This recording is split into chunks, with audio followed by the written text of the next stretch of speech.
This here is a recap of my setups for June 13th. First up here is Orcl.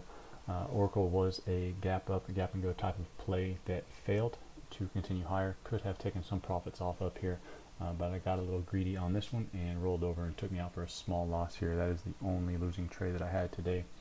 Next up here, American Airlines was a gap and go type of entry, spiked up very fast, ran into some sellers pretty quickly, and just kind of trailed my stop up here as fast as I could, and did end up getting out with a small gain there.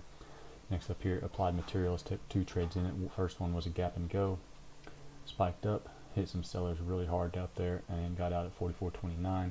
Trade 2 came back into my support here, and went ahead and took another attempt at that level, failed at the VWAP, and just trailed me out a little bit ago. My next up here is CCL, Carnival Corporate Unit. This was another gap up, gap and go type of play here. Got in above the open price and trailed it out on the first sign of sellers that came in down here. As you can see, the volume down there took a very nice chunk of the sellers up there. Next up here is CSX. CSX came down, hit my support to the penny pretty much, and off of that bounce went ahead, took a speculation trade off of that. And the stop loss is down just below this bubble here. Trailed it up as far as I could. It's not a huge mover, so I wasn't worried about this chop here.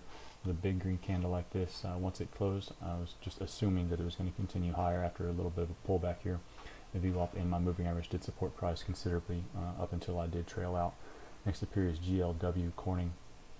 Did not take an entry on the open here. It's not a very fast mover, so the gap and go type of play wasn't even on my mind. Didn't take an entry above this hammer either. Wasn't really too convinced anything was going on here at the open, although it did gap above the significant moving averages that I watched for my purposes. Was more wanting to be patient. I was prepared for a breakout above this 29.5 level, which did not confirm.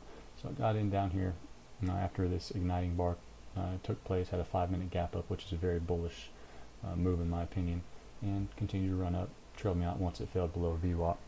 Next up here is Mchp, Microchip Technology. Microchip Technology did not take a gap and go entry here. This one does have a very choppy price action, so didn't want to take that risk. Waited for it to pull back into a support down here around 83 roughly. Got in at 83 and a quarter, excuse me. Once that support failed, just kind of waited. Put in a very nice bottoming candle here with a noticeable amount of volume, which gave me enough confidence to go ahead and take a trade in that level, and rode it all the way up until 83.60, where it trailed me out just a little while ago. Next up here was Microsoft. Microsoft was also another gap and go type of play here. Got in just above the open and rode it up as far as I could. No significant volume really told me to get out here. It was just an indecision candle and a break below.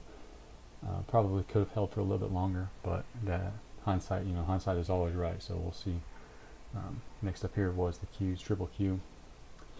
Got into some 140 calls here off of the open, got a pretty decent fill here, kind of chased up the options a little bit, and put in a topping doji up here with a fair amount of volume in the 5-minute time frame. So once I started to see price action roll over, I assumed that it was at least going to come back here and test the VWAP and most likely the lows. So went ahead and got out, took the profits that I did have. Did not get an entry on this level here. Was looking for some 139 calls down here, but didn't get the price that I wanted, so nothing was done there. Next up here is Shopify. This one opened up very low and ran straight up through my price. I probably should have gotten in down here a little bit lower once it broke into the wedge, but I was not ready for it. Finger wasn't on the trigger as fast as it could have been, and just kind of trailed out up here after it put in a red topping candle. I mean, made a decent gain there for that one, so overall was a winner. The S&P 500 gave me a couple of trades here. First on the open was a gap up. Took a gap and go type of setup with the 244 calls here. Worked out fairly nice. Ended up making a decent percentage gain. Only 16 cents, but on the options, pretty good percentage.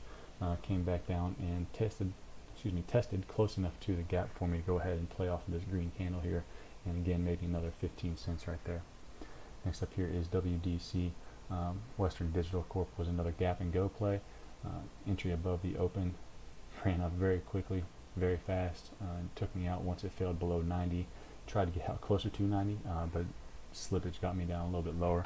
Overall today I did have 11 of my setups actually did confirm and were successful. One of them did fail.